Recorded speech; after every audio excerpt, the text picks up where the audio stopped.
নতুন বাসায় ওঠা মানেই প্রয়োজনে নতুন নতুন অনেক কেনাকাটা। আর তাই তো ঘরটাকে আরো সুন্দর করে সাজানোর জন্য জামাই বউ মিলে কি কিনলাম আর সেই সাথে আমার সারাদিনের ব্যস্ততা সে সবকিছু মিলেই থাকছে আজকের ব্লগ। এন্ড হ্যালো, আসসালামু আলাইকুম everyone, this is Lamisa and welcome to Lamis and Shovons. সকালবেলা বারান্দায় এসে দাঁড়াতেই মনটা ভালো হয়ে গেল, তবে আজকে আমার শরীরটা ভালো নেই। লাস্ট কয়েকটা দিন ধরেই জ্বর ঠান্ডা কাশি লেগেই রয়েছে আর আমার গলাটাও একটু ভেঙে গিয়েছে। তোমরা হয়তো বা আমার ভয়েস ওভার শুনে কিছুটা আন্দাজ করতে পারছো। আর এই যে দেখো, ছেলে পেলেদের কাজ পুকুরে নেমে গরমে ইচ্ছে মতো গোসল করছে। আসলে ছোট থাকার মজাই কিন্তু এটা, যখন যা মন চায় তখন তাই করে ফেলা যায়। তারপরে আমাদের কিচেনে চলে আসলাম আমার আর শোভনের জন্য ব্রেকফাস্ট রেডি করতে। এখানে আমি দুইজনের জন্য রুটি সেঁকে নিচ্ছিলাম আর আলু ভাজিটা আগেই করা ছিল। আর শোভনের তো রুটি আলু ভাজি হলে আর কিছু লাগেই না। তারপরে আমার ছেলেকে খাইয়ে ওকেও গোসল করিয়ে দিচ্ছিলাম। এর মধ্যে ওকে একবার ডক্টরের কাছেও নিয়ে যেতে হয়েছে ঠান্ডা কাশির জন্য। যাই হোক, আমি এরপর নিজেও কিন্তু ফ্রেশ হয়ে নিলাম। নামাজ শেষে মিররটার দিকে তাকাতেই মনে হলো ফার্নিচারগুলো ক্লিন করা দরকার, কারণ বাসা চেঞ্জ করার পর থেকে সব ফার্নিচারে অনেক ধুলোবালি লেগে রয়েছে। এদিকে আজকে লাঞ্চের মেনুটা ছিল সিম্পল বাট অনেক বেশি কমফোর্টিং। সন্ধ্যায় চা নাস্তা খেয়ে আমি আর শোভন আরিশকে নিয়ে একটু বের হয়ে গিয়েছিলাম, যেহেতু আমাদের জন্য এটা একদমই নতুন একটা এরিয়া, তাই আশেপাশে কি কি আছে না আছে সেগুলো একটু ঘুরে দেখতে বের হয়েছিলাম। তো এর মধ্যেই আমাদের চোখে পড়ে গেল আরএফএল বেস্ট বাইয়ের দোকানটা।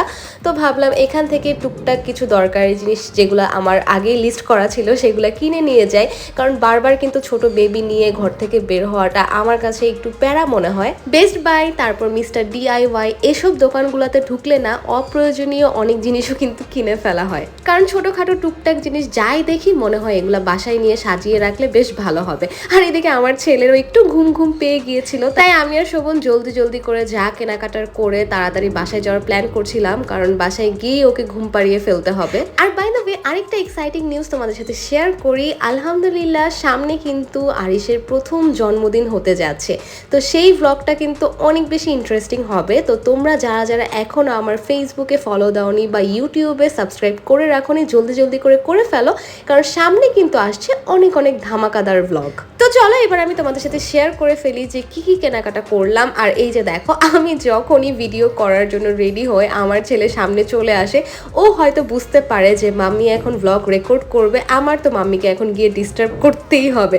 যাই হোক, আমি শোভনকে বলছিলাম যে তুমি ওকে হ্যান্ডেল করো, আমি আসলে ব্লগটা রেডি করে ফেলি। তো দোকানে ঢুকে প্রথমে আমার এই অলিভ কালারের ফ্লাক্সটা পছন্দ হয়ে গিয়েছিল। এটা এত সুন্দর আর ক্লাসি, আর এটার প্রাইস সম্ভবত ছিল 1350 টাকা বা 1380 টাকা এরকম।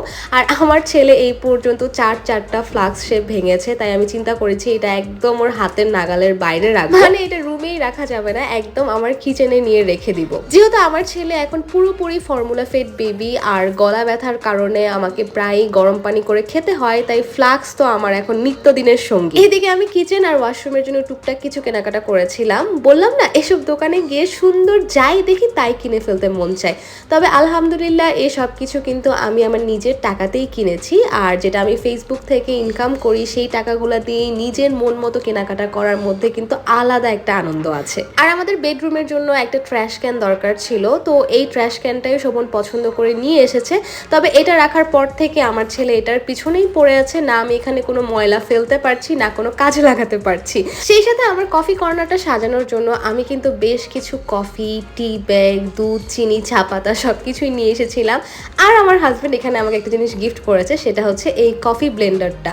আমার কাছে রিচার্জেবল কফি ব্লেন্ডার ছিল না, তো শোভন বললো তোমাকে এটা কিনে দেই, তো আমি তো বেশ হ্যাপি হয়ে গিয়েছিলাম। বাই দ্য ওয়ে, কিচেনে রাখার জন্য আমি কিন্তু এই সুন্দর ফ্লাওয়ার ভাসটাও কিনে ফেলেছি, আর সেই সাথে একটা চপিং বোর্ড কিনেছি। এই চপিং বোর্ডটা কিন্তু প্লাস্টিকের না, মেলামাইনের। দেখতে যেমন সুন্দর, কালারটাও কিন্তু অনেক ক্লাসি। আচ্ছা, লাস্ট ব্লগে আমি তোমাদের সাথে শেয়ার করেছিলাম যে আমার রুমে আবার স্ট্যান্ডিং মিরর লাগাবো কিনা, যেহেতু আমার আগেরটা ছেলে ভেঙে ফেলেছে।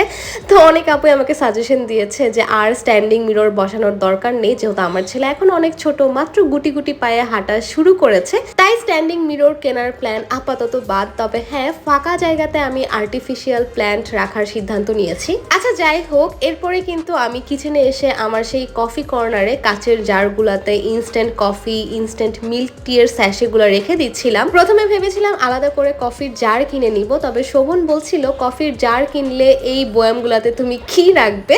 তো যাই হোক, এজন্যই কিন্তু আমার এভাবে কেনা। আর এই টি জারটাতে আমি বেশ অনেকগুলা টি ব্যাগ রেখে দিয়েছিলাম, যেহেতু আমার এই কিচেনে কোনো চুলা নেই, তাই যখন মন চায় গরম পানিতে একটা টি ব্যাগ আর অল্প একটু সুগার বা মিল্ক অ্যাড করলেই কিন্তু চা বা কফি একদম রেডি হয়ে যাবে। সত্যি কথা বলতে এই কফি বা টি কর্নারটা আমার অনেক দিনের স্বপ্ন, তাই আস্তে আস্তে এটাকে আমি আরো সুন্দর করে অর্গানাইজ করার চেষ্টা করব।